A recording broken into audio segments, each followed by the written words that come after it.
નમસ્કાર દર્શક મિત્રો, નેક્સસ ન્યૂઝમાં આપનું સ્વાગત છે। આમ આદમી પાર્ટીમાંથી કોંગ્રેસમાં ગયેલા કરશનદાસ બાપુ ભાદરકાએ સરકાર સામે બાયો ચડાવી છે।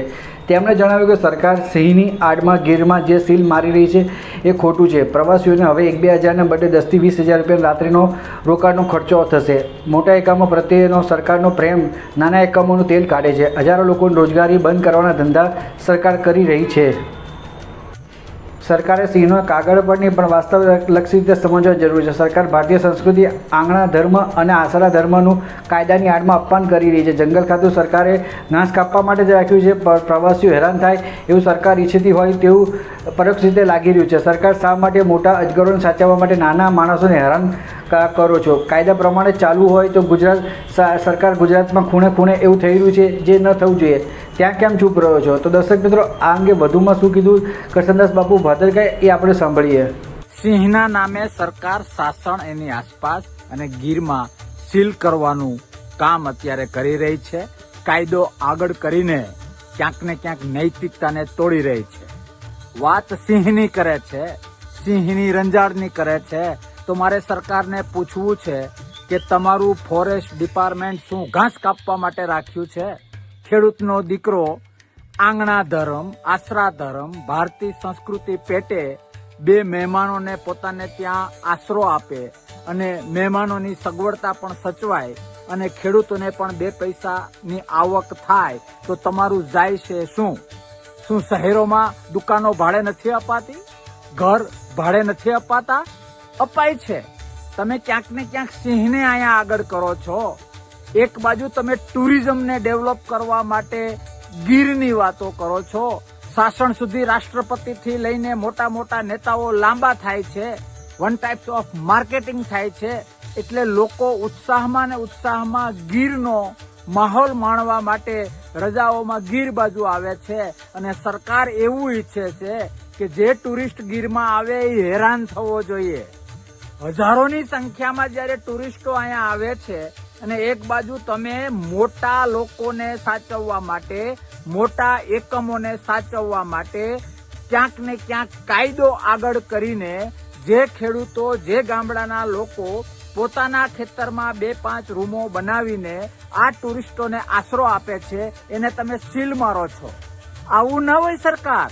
એક બાજુ તમે ટુરિઝમને ડેવલપ કરો છો, એક બાજુ તમે ગીરને ડેવલપ કરો છો, અને વાત રહી સિંહની, તો તદ્દન ખોટું ગણિત છે સરકાર। જ્યાં જ્યાં સિંહો બાબતે ન બનવાનું બન્યું એ એરિયા ટુરિસ્ટ વાળો ક્યાં હતો?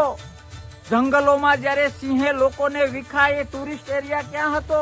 અને કદાચ કોઈ કાયદો તોડીને સિંહ દર્શન કરે છે તો તમારું ફોરેસ્ટ ડિપાર્ટમેન્ટ શું મંજીરા વગાડે છે? આવું ન હોય। આ તો એવી વાત થઈ કે વેવાઈને કહે કે 500 જણાને લઈને જાન લઈને આવજો અને વ્યવસ્થા 50ની પણ ન કરે, આજુબાજુ વાળા કરે તો એને પણ ઠપકો આપવાનો। એક બાજુ તમે ગીર, જંગલ, સાસણ, સિંહ એને પ્રમોટ કરો છો અને ટુરિસ્ટ આવે તો એને ક્યાંક ને ક્યાંક સગવડતા જે લોકો આપે છે એને તમે દંડ કરો છો। બિલકુલ સમજી શકાય એવી વાત છે। આજ સુધી ગીરમાં જે ટુરિસ્ટો આવતા હતા અને ગીરનો આનંદ લેતા હતા, એ લોકોને જે રાત્રિ 1000 થી 2000 માં પડતી હતી, હવે પછી આ સીલ પ્રક્રિયા પછી મોટા એકમોને લાભ કરવા માટે, મોટી કંપનીઓને લાભ કરવા માટે આ સરકારે જે સિંહની આડમાં, કાયદાની આડમાં તાગડધીના ચાલુ કર્યા છે, હવે જે ટુરિસ્ટને 1000 થી 2000 રૂપિયામાં રૂમ મળી જતી હતી, એ જ ટુરિસ્ટને હવે 10,000 થી 20,000 રૂપિયા પે કરવા પડશે। સરકાર શા માટે મોટા અજગરોને સાચવવા માટે નાના માણસોને હેરાન કરો છો?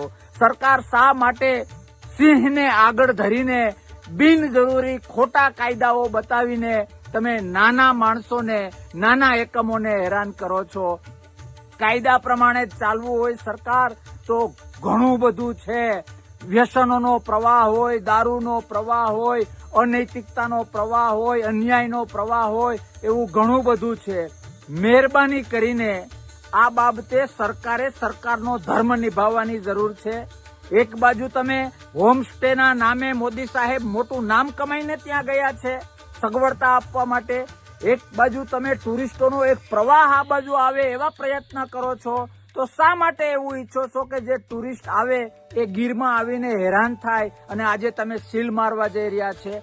તમારી સિંહની વાત, તમારા કાયદાની વાત, તમારા ટુરિસ્ટોને ગીર બાજુ ખેંચવાના પ્રયાસો, આ બધાનો તાલમેલ નથી થતો. એકને એક બે, એકને એક ચાર હોય તો ત્યાં એવું ન હોય કે બે વધારાના એ મારી ઉદારતા છે. આવી છીછરી ઉદારતા અમારે તમારે જોતી નથી સરકાર. એકને એક બે જ થાય તો ગીર અને ગીરના વાતાવરણને, એના આશરા ધર્મને, ભારતીય સંસ્કૃતિને તોડીને જો તમે મોટા એકમોને લાભ કરાવવા માંગતા હોવ તો ક્યાંક ને ક્યાંક તમે તમારા ધર્મથી દૂર જઈ રહ્યા છો. આજે શ્રાવણ મહિનાનો પ્રથમ દિવસ છે. મહાદેવને પ્રાર્થના કરું કે તમને થોડી બુદ્ધિ આપે અને ગીરને ગીર રહેવા દે. તો દર્શક મિત્રો, આ હતા આમ આદમી પાર્ટીમાંથી કોંગ્રેસમાં ગયેલા કોંગ્રેસના સોશિયલ મીડિયા સ્ટાર કરશનદાસ બાપુ ભાદરકાએ.